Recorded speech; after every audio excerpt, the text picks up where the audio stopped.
Man, what's up, everybody? Welcome back to another episode of EOS. It's 10 out of Jake, man. I'm rocking with y'all and y'all rocking with me. For this video, we're going to be speaking on how Lil Wayne and Kodak Black just got a presidential pardon from none other than Donald Trump. Go Kodak! Go Kodak! Go Kodak! Go Kodak! Go Kodak! Now, after all the madness and insanity these past few weeks, the riots at the Capitol, the President of the United States being banned from social media, Trump gave the ultimate middle finger and started passing out get out of jail free cards, pardoning both Lil Wayne and Kodak Black. If you ain't caught up, Lil Wayne pled guilty last month to possessing a loaded pearl-handled, gold-plated handgun when his private luxury G5 jet landed in Miami back in 2019.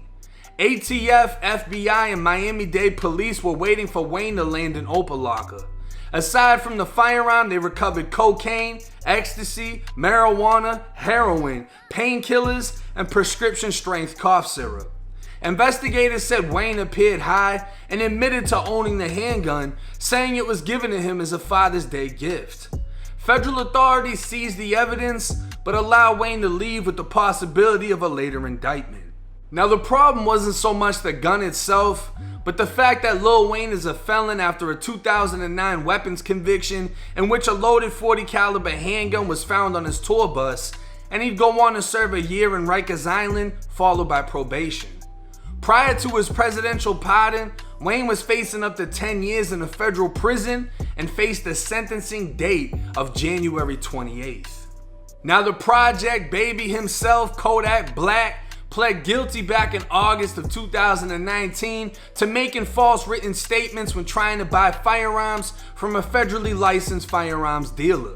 While filling out a firearms transaction record form in two separate incidents, the Broward County rapper said he was not under indictment in any court for a felony or any other crime in which a judge could imprison him for more than a year.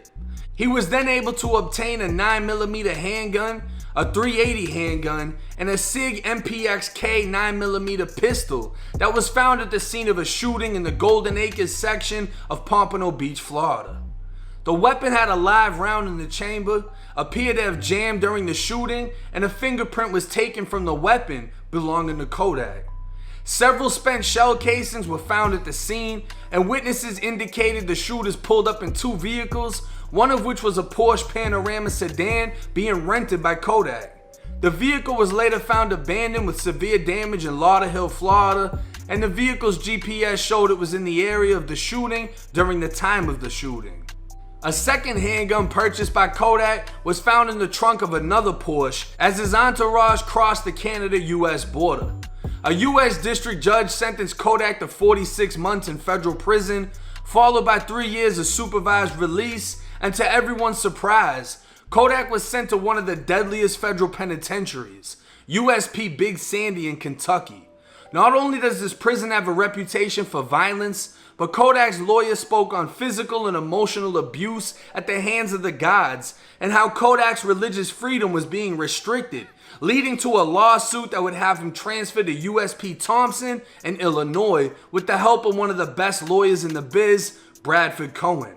Now, this is a huge win for hip-hop, and to be honest, both of their cases were so damn petty. Wayne has never been known for violence, and Kodak had a paperwork offense. A prison system built on slavery has done nothing to prove any form of rehabilitation, and I salute Trump and his final fuck you to Biden.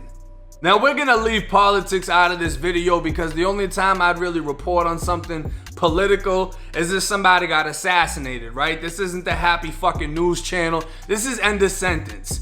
But one thing I want to point out, right? Wayne was facing up to 10 years for a Father's Day gift. Wayne has never been a violent person. Wayne has never shot anybody. We know Wayne isn't that type of dude, but was facing up to 10 years in prison. Kodak could have received a max sentence of 10 years. Prosecutors wanted to give him either 7 or 8. He ended up getting just under 4, and still they send him to one of the most violent federal penitentiaries that they could send him to. Same thing could have happened with Wayne, right? And what happens when a rapper who has become successful, is a megastar, has never had a violent history, get sent to a violent prison. They got two options, right? They either go PC or they stand their fucking ground and run the risk of being attacked or having to attack somebody else. And this is the position that the system forces people into when they sentence people to prison. And it's just unjust. I mean, a paperwork offense, it's not that big of a fucking deal. Kodak's print was found on a gun. Well, he bought the fucking gun. That's why his print was found on it. That doesn't mean he had anything to do with the shooting. And obviously, since he hasn't been charged with it, he had nothing to do with it. Same thing with Wayne, right? Somebody gave him a gun as a fucking present. I don't know who gives away gold-plated guns, and if someone offers you one and you're a felon, don't accept it. But he took it and he got charged with it. Now, I'm an advocate for felons getting their rights back when they get out of prison, right? A lot of people don't know. If you're a convicted felon, you cannot possess a gun regardless of state law. It's a federal offense. You cannot possess a firearm. You cannot possess ammunition. Depending on the priors that you have, you can get hit with the Armed Career Criminal Act and get hit with a mandatory 15 years in the federal system. So not only do we lose the right to defend ourselves, our home, and our family, felons are not even allowed to own body armor, which is nothing more than you can't shoot me. I can't shoot you because I can't have a gun, but at least I feel a little bit protected with a vest on. Nope, we can't have that either. You can also be sentenced to federal prison. If we are deemed safe enough to be released back into society, I feel that we should have our rights back. And I mean, I might get X'd off of the list because I have a violent felony, even though it was nothing more than an armed burglary, where I either went into a house armed or became armed during the process. That is the definition under Florida law. And because it's considered a violent offense, I can never have that charge taken off of my record, labeling me a felon for life. I would love to have my rights back. I would love for that to really be broken down and understand that there was no violence regarding my case. I got caught with a firearm. I got banned for an armed burglary of multiple firearms. But at the end of the day, nobody was hurt. There was no violence involved. Now, if they wanted to make a law saying when felons get out, as long as they're not a violent felon, they can get their gun rights back, I could go for it, even though I'm excluded, but at least others would have the right to protect their family. Now, when it comes to the industry, I mean, case after case can be shown of why rappers need protection. Look at DaBaby. He pulled out a gun and clapped somebody in a Walmart, beat the fucking case. I think he got in trouble for having the gun, but he saved his own life, his baby mother's life, and his child's life because some dumbass Jack boy walked up, was trying to pull some shit, and got his ass killed in the Walmart, right?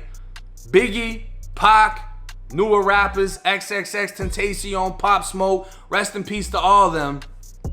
They were all victims of gun violence.